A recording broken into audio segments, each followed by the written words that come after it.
Ituknang ang demolisyon. Ining kayaw sandaring epektadong residente king ongoing land dispute king Sitio Balubad, Barangay Anunas, Angeles City. Bistaman sinabi na ning lokal na kapanibalaan asaluan ning Gabon kapamilatan na ning expropriation para karing memalen apektado king demolition king Clark Hills Properties Incorporated. Balaos pamurin kanu ing takbang na ning mesabing kumpanya.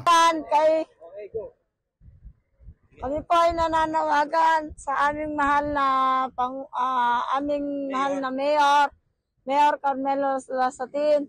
Sana po ay nakikiusap po kami na sana po ay muling buksan po.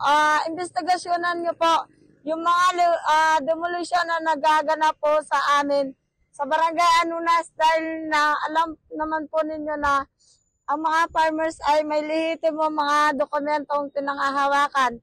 At hindi naman po kami mga squatter area na nakatira po doon, kundi po kami po ay mga nakabili po ng mga lupain doon.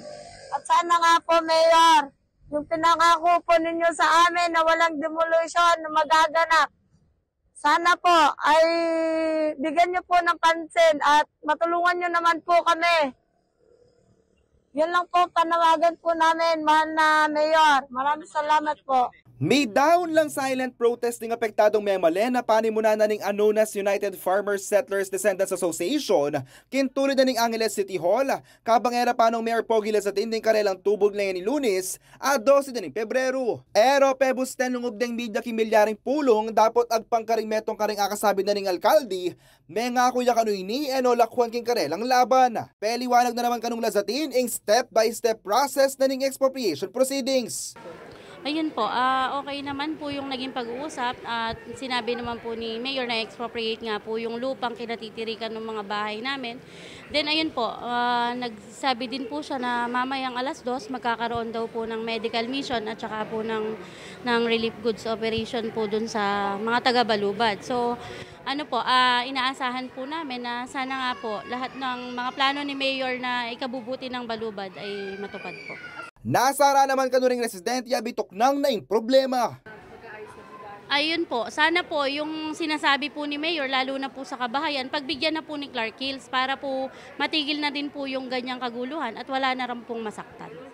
Ayun po, yung kay Mayor pa lang po yung naririnig namin, so namamag-asa po kami na hanggang sa huli, sabi nga po ni Mayor, hanggang sa huli po hindi niya kami iiwanan at yun naman po yung pinanghahawakan po namin. Opo, ma'am, sige po. Thank you po.